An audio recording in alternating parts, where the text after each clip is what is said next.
சத்துரு நினைக்கிறது உன் வாழ்க்கையிலே நடக்க போவது இல்லை. அந்த எதிரி நினைக்கிறது உன் வாழ்க்கையில் நடக்க போவது இல்லை. அந்த பக்கத்து வீட்டிலே இருக்கிற மனிதன் நினைக்கிறது உன் வாழ்க்கையிலே நடக்க போவதில்லை. கர்த்தர் காரியங்களை மாறுதலாய் நம்புகிறவர்கள் கரங்களை தட்டி உன் பிள்ளையை குறித்து மற்றவர்கள் நினைக்கிற காரியங்கள் மாறுதலாய் முடிய போகிறது.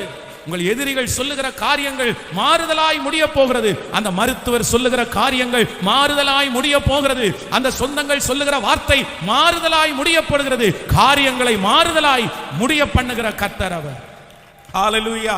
நம்முடைய தேவன் அதுல மிகப்பெரிய தேவனா இருக்கிறார். தானியேலை குறித்து அவனோடு கூட வேலை செய்கிற எல்லாருமே நான் நம்புகிறேன் அந்த பத்திரத்திலே கையெழுத்து வாங்கிவிட்டு அந்த நாளுக்காக அவர்கள் காத்திருந்தார்கள். அவங்க எல்லாரும் சொன்னாங்க, உன்னுடைய முடிவு வரப்போகிறது. இன்னும் சில நாட்களுக்குள்ளாக சிங்கங்கள் உன்னை கடிச்சு கொதற போகுது, உன் எலும்பெல்லாம் நொறுக்க போகுது. அவ்வளவுதான், அதை நாங்க பட்டினி போட்டிருக்கிறோம். நாங்க உன்னை தூக்கி தள்ளுறதுக்கு முன்னாடி அது கால் கையா தனித்தையா அவ்வளவுதான் எல்லாம் பிரிச்சிடும் அப்படின்னு. அப்ப அவனோடு கூட வேலை செய்தவர்கள் எல்லாருமே அவன் ஜெபிக்கிறத பார்த்து எல்லாருமே கிண்டல் பண்ணியிருப்பாங்க. எத்தனை நாள் இந்த கையை உயர்த்துவான், எத்தனை நாள் கண்ணை திறந்து பார்ப்பான் அப்படின்னு எல்லாம் சொல்லியிருப்பாங்க.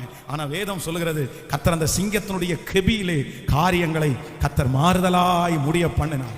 சத்துரு நினைச்சது எதுவுமே நடக்கவே இல்லை. பக்கத்தில் இருக்கிற கையை பிடிச்சு சொல்லுங்க, உங்கள் சத்துரு நினைத்தது எதுவும் நடக்க போவது இல்லை. சொல்லுங்க, எல்லாரும் சத்தமாய் சொல்லுங்கள் ஹல்லேலூயா. பக்கத்தில் பார்த்து சொல்லுங்க, உங்கள் சத்துரு நினைத்தது எதுவும் நடக்க போவதில்லை.